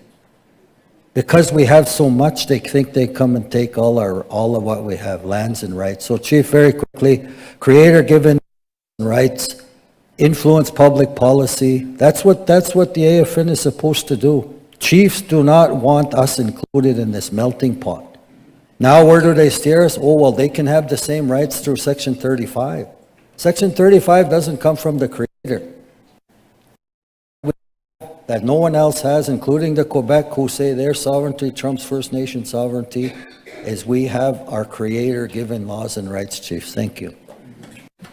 Thank you. Well, thank you, and thank you to each of you for, that's an important question, Chief, and I do believe in a distinctions-based approach as National Chief.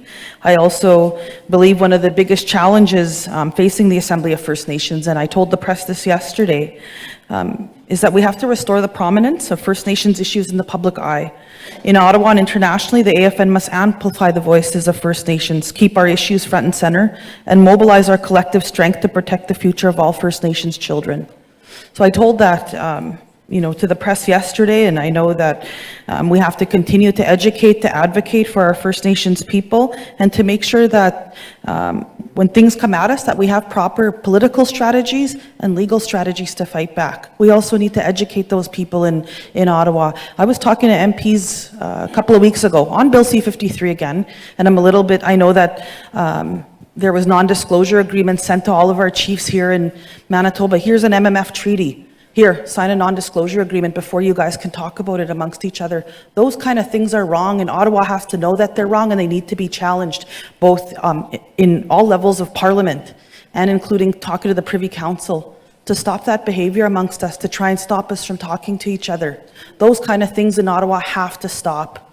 And as your leader, I'll continue to do that regardless. So thank you. Thank you very much. Microphone number 5, Chief Levasseur with your phone a friend question. Yes, I have my own question that it's really important, Kevin. And I can ask Chief Burns this question after, if I'm permitted. First, I have an announcement and a request. Longtime Chief Rodney Spence of the Nissachawasee Cree Nation was admitted to the hospital with some serious medical issues. He's okay, he's recovering, but I'm asking for your prayers on behalf of the nation. Okay, so I have a little preamble to my question. This Friday, December 1st, is World AIDS Day. First Nations people are disproportionately affected by HIV and AIDS, and our First Nations Two-Spirit relatives even more so. Ooh, sorry about that. There are 270 new cases of HIV in Manitoba in 2022. 350 new HIV cases are predicted for 2023. Without action, without changes, it has been projected that Manitoba will have 360 to 540 new HIV cases in 2024. I have 2 questions. Number 1, how will you address this serious epidemic that threatens to kill our people? And secondly, why is the AFN 2S Council not visible at our AFN assemblies? Egose. And starting in reverse order again, we'll begin with Cindy. Thank you. Thank you, Chief. Thank you. That's a question that I'm glad that you're asking. Nobody across this country has asked that yet about we've talked about health generally, but absolutely there's growing concern, and my heart goes out to everybody that suffers from this terrible disease. I'll commit to ensuring that AFN's health strategy is responsive to each region's priorities. I know that that sometimes differs from province to province and even the territories themselves. And gladly attend meetings right here in Manitoba, and to add your voices at ministerial level meetings on this issue. So I'll commit to do that. I'll also make sure that we're pushing and pressing WAB to prioritize health issues as he's committed to do so. And I'd be honored to work for the chiefs on this. When it comes to the council, I guess all of the councils, I don't even want to say that one council is left out. I think that many of them, including the Elders Council, is kind of left until you need them. The Youth Council is kind of used as good press sometimes, I think, and I know that because some of them have told me that that's how they feel. Like and I know that this council as well, I know that it's coming up and they're starting to work together, but all of these councils need a lot more resources. There's cuts being threatened to the Assembly of First Nations for April 1st. And it's always those ones that are always at the front that are left out. And as National Chief, I'll make sure that our councils are well supported. They have to be, because they help our assemblies be a lot smoother. They bring people in. Our young people bring people in. Our Two-Spirit people bring people in. And our elders bring people in. And we have to respect them because we're hearing the voices from all First Nations people across this country. And, just recently, one of the chiefs, actually a couple of the chiefs now have asked, can we bring our children? Absolutely. We need to, I think, further that and make sure that we have a space for parents that are attending these meetings, that there's space for kids. I've been pondering that for some time. I don't even, I think of that. And do we have space for kids in our assemblies? When I was a little girl and my dad was chief, I had to sit in all of these every single day. And every time that he went somewhere, and my mom when she was in teacher conferences. And that was good. And it's good when we have our kids within our assemblies. If we're dying out if we don't have our young people in here listening and learning from all of us. So we need our people here, including all people. Yeah, thank you.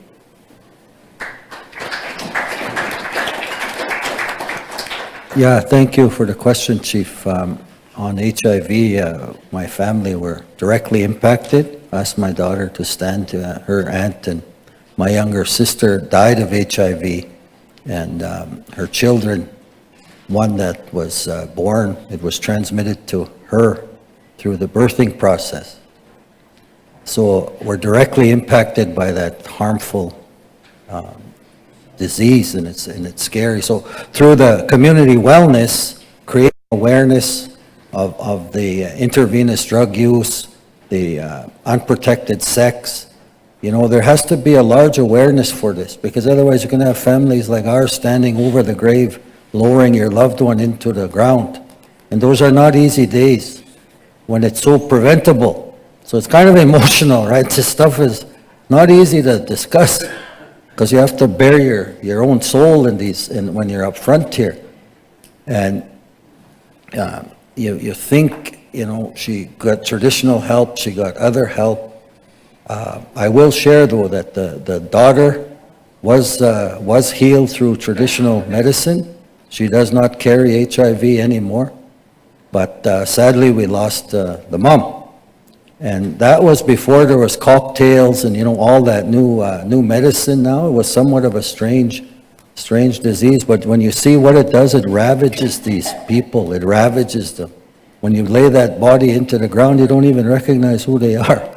It's very, very sad. On the LGBTQQ IP2SAA community, there definitely needs to be inclusion, because that's part of Resolution 13. It's not only women, it's this community as well. And then it's also the hearing impaired.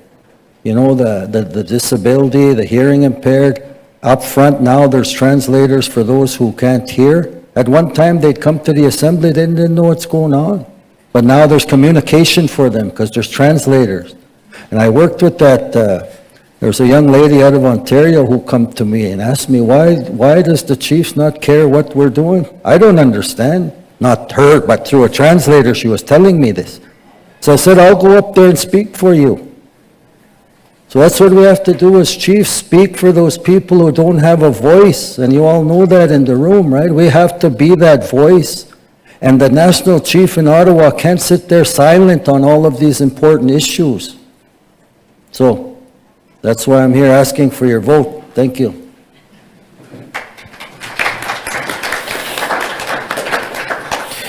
Miigwechkima. In 1867, there was the division of powers between the federal government and the provincial government, and Sir John A. Macdonald said, I'm going to look after Indians and lands reserved for Indians. That's 91-24. The provinces were going to look after lands and resources. Completely illegal, making these assumptions that they would become our fiduciary. They would look after our needs. The Prime Minister saying, I'll look after Indians and lands reserved for Indians. We said, BS. You can't unilaterally extinguish our treaty rights. You cannot be making decisions on our behalf. Since that time, there's been a genocidal policy, and that is still in place today. The assumption of the fiduciary obligation towards Native people has never been challenged. And we say, if you're a trustee, you're doing a hell of a poor job, Canada. Look at what's happening in our communities. Look what's happening with our people. Look at the symptoms of your colonization. And the health systems are also in that same breath. Terrible ways that they're looking after us. And I've said it a number of times. Strike one, strike two, strike three, you're out, Canada. You're fired as a fiduciary. You're fired as our trustee. We'll look after ourselves. We have the determination. We have the right. You illegally asserted trusteeship over us. We can do a lot better job. We shouldn't be trying to meet our people's needs through little envelopes that are based on policy. There should be, if they're fiduciary, there should be an actual envelope that's based on actual needs for our actual people's ills and whatever we need as a people. If they're not, get out of the way. We'll take all the resources over. We'll collect the taxes from them, and we'll give you a little bit of taxes. These are the kinds of concepts that I'm hearing from coast to coast to coast. We need to be more assertive, more nationhood. And I believe that, and we can be that. We are strong when we're united. Back home, every year, I raise the rainbow flag with our community. and we have ceremony. And I go to City Hall in Sault Ste. Marie, same thing, and I support. Our people are diverse. In our villages, what the elders told me was that we had all kinds of people that were sent to us to make up our community because we're diverse, and we have to embrace and celebrate everybody that comes to our community, even if they're different. So I do that. I embrace, we celebrate, we feast together, we have ceremonies, and that's the way I think we need to change our mindset, because we're following a lot of colonial ways and systems. The AFN can lead and should lead that right across the country, and the national chief should be doing that kind of work and making sure that all of our systems reflect that. Miigwech for the question. Microphone, Chief Mackinac. The other wireless, yeah, this one. Hello. A good question. I guess with AIDS, that's, there's not enough funding for that. I agree with you, Chief. We need to look at different ways of getting that funding in place for our members. And you know, I know some bands across Canada use traditional medicines to help out, and we need to promote that more too, so that'll be there for our members. You know, if they're requested, then we should look at that, because we have elders that do have answers to deal with these issues, and we need to work with our elders, you know, especially with age and other health-related issues. So, yeah, I agree with you. We need to look at that and find more funding sources.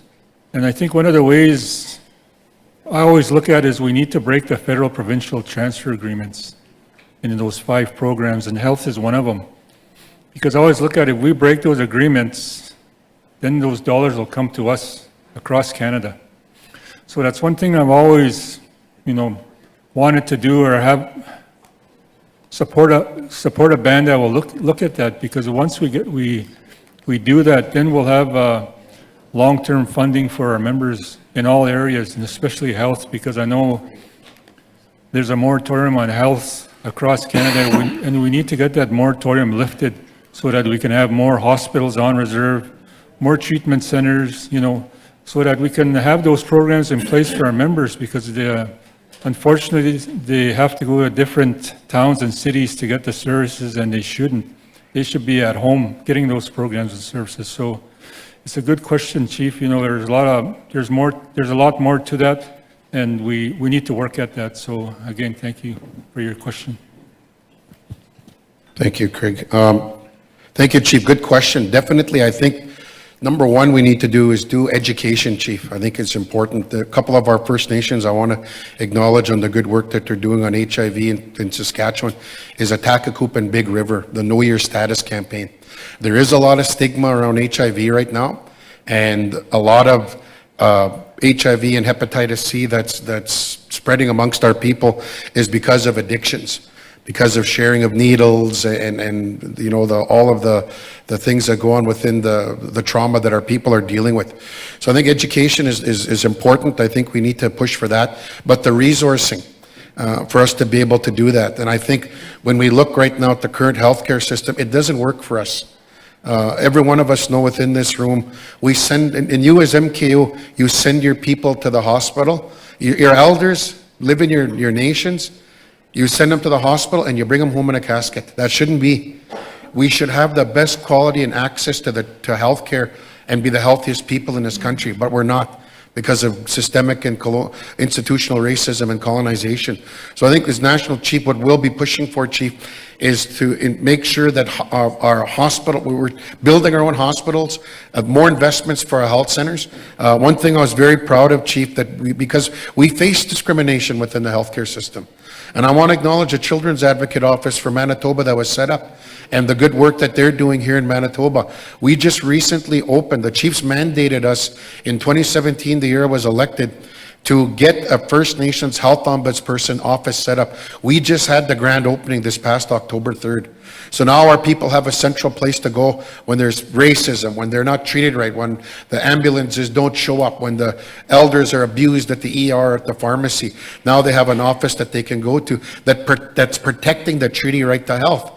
So that's one thing I'll push for as National Chief, and I'll make sure that we push that Know Your Status campaign, pushing for those critical investments that are needed to be able to support our nations as we're moving forward on this. And in regards to your second question, we definitely need to be more inclusive to the Two-Spirit Council at the AFN. I'm very proud that Councillor Tyler George from Saskatchewan, from the Achapaways First Nation, sits on that council. So we definitely need to be more inclusive right now because of all the turmoil at the AFN.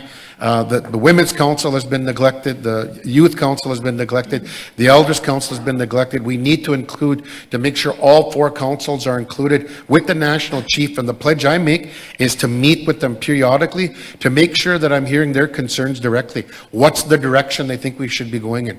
What are the priorities that the National Chief should be focusing on?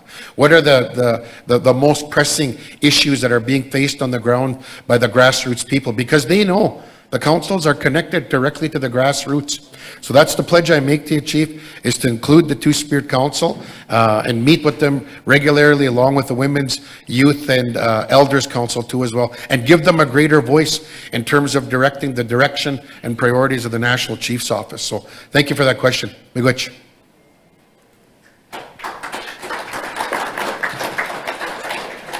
Thank you for that very important question, Chief Levasseur, and also prayers to your former chief, and I hope that he recovers fast and well. And everyone that's been hurting, and the community members that we lost from Lake St. Martin too, very tragic. And it speaks to what you're talking about is the crisis that our people are facing, and some of the consequences are as devastating as this disease, AIDS and HIV, and it's impacting our family members. We need to be able to look at it now as nations and quit avoiding that elephant in the room. I keep calling it an elephant, but maybe it's a moose in the room. That we have two-spirited people amongst us, and they need to be honored for the choices and the lifestyle that they were born with and that they have. And that's why AFN commissioned a report that was delivered in Halifax. Resolution 13 speaks to it, on creating a respectful environment and an honoring environment even for everyone in AFN that comes as a leader and represents whatever section of our community is, including protection of women and girls and our young men and boys who are also being impacted by, discrimination and issues that our own community members sometimes have, and that comes from colonization. We know that. We know that the Canadian system has done a number on our people by dividing us and trying to conquer us individually based on our religions and our sexual orientation, our poverty levels, and being not in poverty. They try to divide us with that, and it's not going to happen, because we know that our people are standing up against it like you're doing right now, Chief. And I believe that the organization at AFN needs to continue to respect and honor the voices of our Two-Spirited Council, as well as our Knowledge Keepers Councils, our youth councils.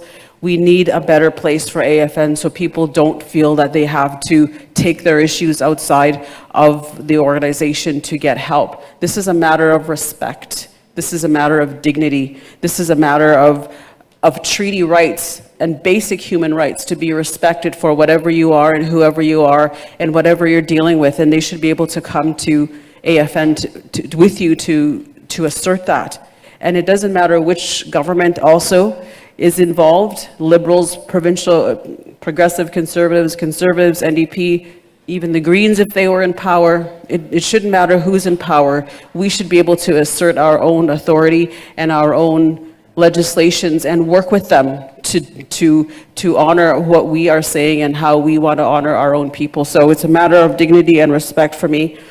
And probably the last time we'll talk to you until the election. So I thank you everyone for all of your time.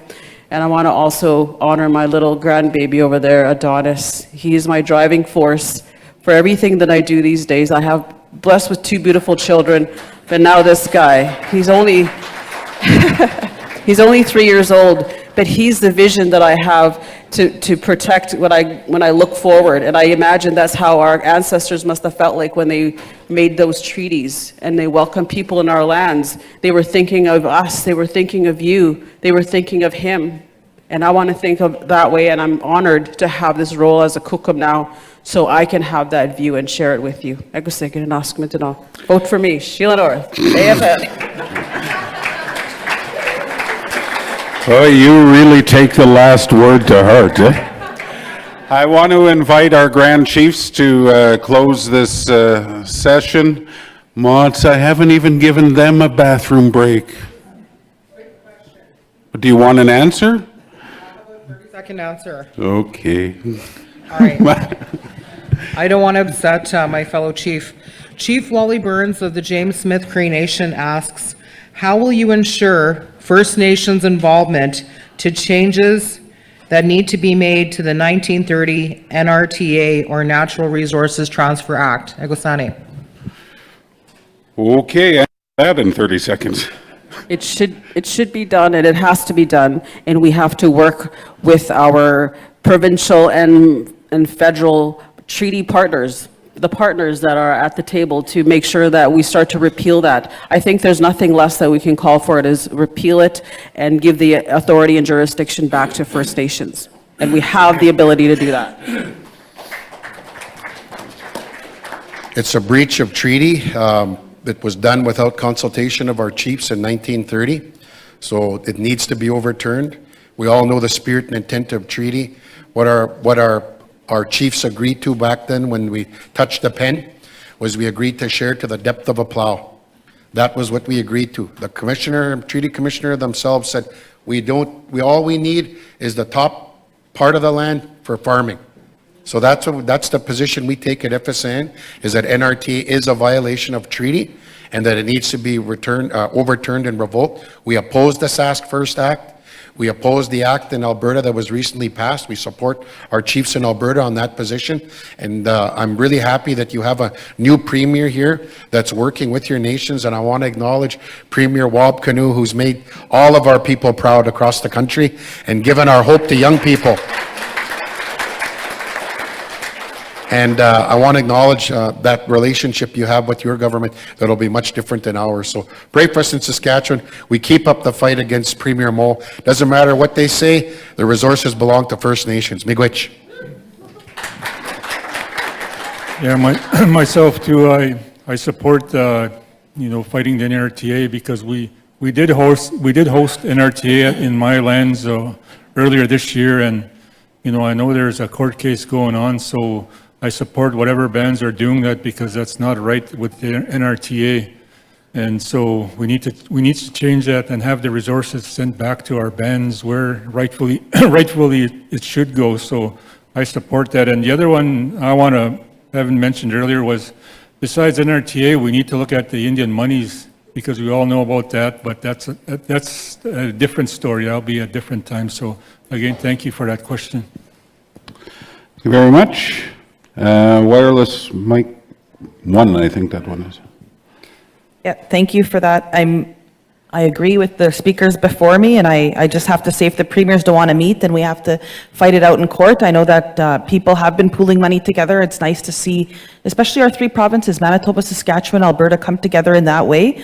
We do need to have a discussion on strategies to respect free, prior, and informed consent in any legislative initiative, including addressing the treaty violations of the NRTA. And so I guess I'll just, and another thing that I want to say, last week at the fishing meeting and fisheries meeting, I know that actually Minister Eric Redhead had commented about the NRTA Act and that they're willing to, to start to talk about it. So I uplift Wob for that. And I really hope that he comes to the table in a good way and talks through that long-standing issue with each and every one of us. So miigwech Wob.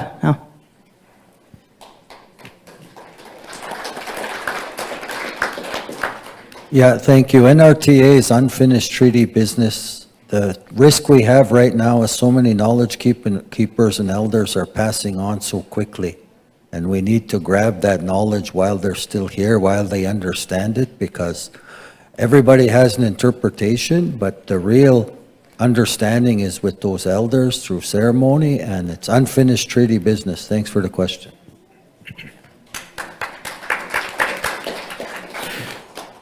Miigwech, like I said earlier, all of that legislation that's being imposed by the newcomers to our land is illegal. The NRTA is no different. It's illegal, and we need to denounce it.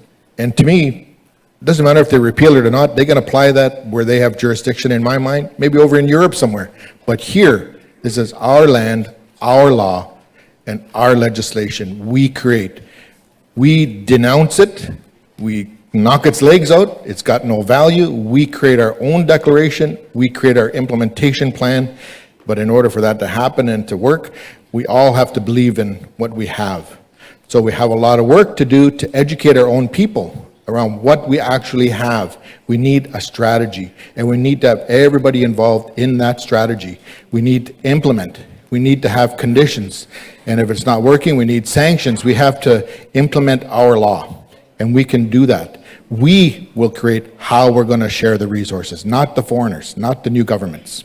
Miigwech. Thank you very much. I invite Grand Chief Settee, Grand Chief Daniels, and Grand Chief Merrick forward to thank our candidates who joined us, and we have some gifts there for them as well. One more time, give them all of an applause of appreciation for all their comments and the responses and their platforms. All great candidates, and we're honored that they came to share their time with us here at our MKU Assembly. So with that, now, thank you, Chiefs, for all the good questions you've asked, and we look forward to what's going to happen in the next little while when our chiefs elect their new national chiefs. We look forward to that. So thank you, candidates, for coming to share your thoughts, your ideas, and your visions going forward.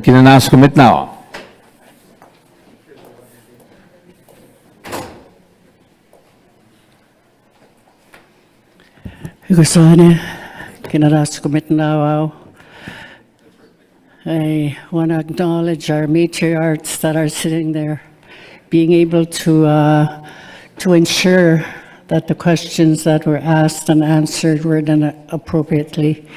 So to all the candidates today, we thank you for coming to Manitoba, which is the heart of our of Turtle Island. And we have the highest population of First Nation people in Manitoba. 165,000 of our people live here. And we are the poorest of the poor. We should not be a poor people. We should be one of the richest people in Turtle Island.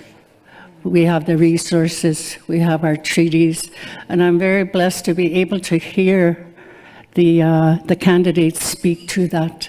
So you give me hope when you go to AFN, you straighten out that office, and you ensure that you speak on behalf of our people, on behalf of our women.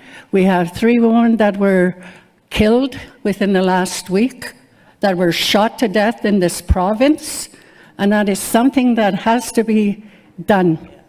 And that's something that I give you, that you take back and promise us that that's something that you're going to work on.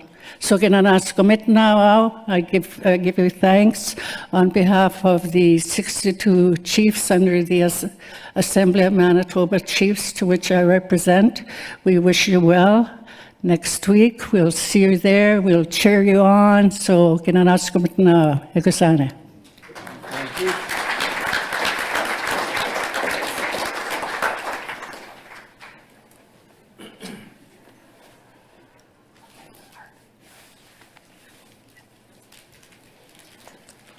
I just want to thank MKO and Grand Chief Settee for hosting a wonderful forum for our candidates here for the AFN. Thank you for making time as well, each and every one of you, for being here and putting your name forward. We're really looking forward to a change at the national level. We want to see a focus on the issues. I know that's what the Chiefs want to see. They want to see support towards what the priorities are in every one of our communities, and keep it, flexible. And the more you're able to, I think, keep that focus and put the pressure on governments, both federal and provincial, because we need help too within the regions. We're going to see the changes. We need justice reform. You know, we need healthcare to change. You know, we need to see federal legislation, but policy that is reflective of what really needs to happen.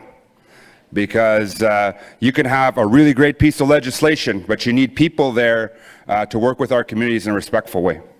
And that's going to be the challenge always with the federal. And I wish you well in your candidacy, and I wish your teams well when you take over at the AFN. Whoever the candidate eventually becomes, I wish your team well. You're going to need a very good team, and those who can lead that, you know, hopefully we're fortunate enough to see success there. So thank you again, and may Creator bless your paths. Miigwech.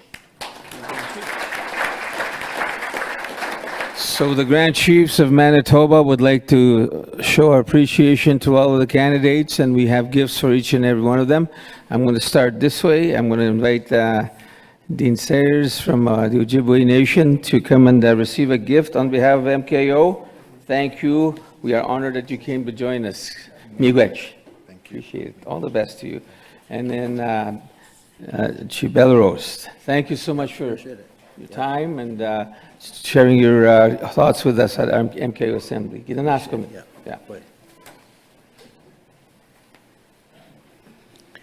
On behalf of the Assembly of Manitoba Chiefs, and I'm just kidding, these are gifts from MKO as our host. And I come to support Grand Chief Garrison Settee, and sometimes I tell him, oh, maybe you should do this, maybe you should do that. And then he'll respond to me, this is not your assembly. So on behalf of MKO, I'd like to gift Cindy Woodhouse, candidate from Manitoba. Thank you. Also to our other candidate from Manitoba, Sheila Wilson North.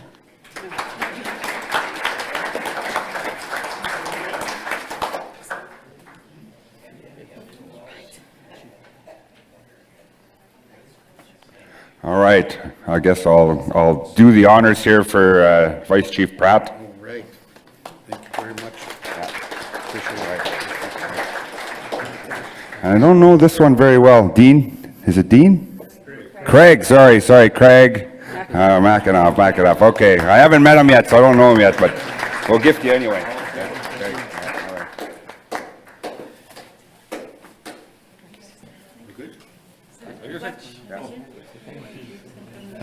We'll take a 15-minute break, so if the Chiefs want to visit, I think they want to get a group photo here with the media, so I'll get out of the way. We'll reconvene in 15 minutes.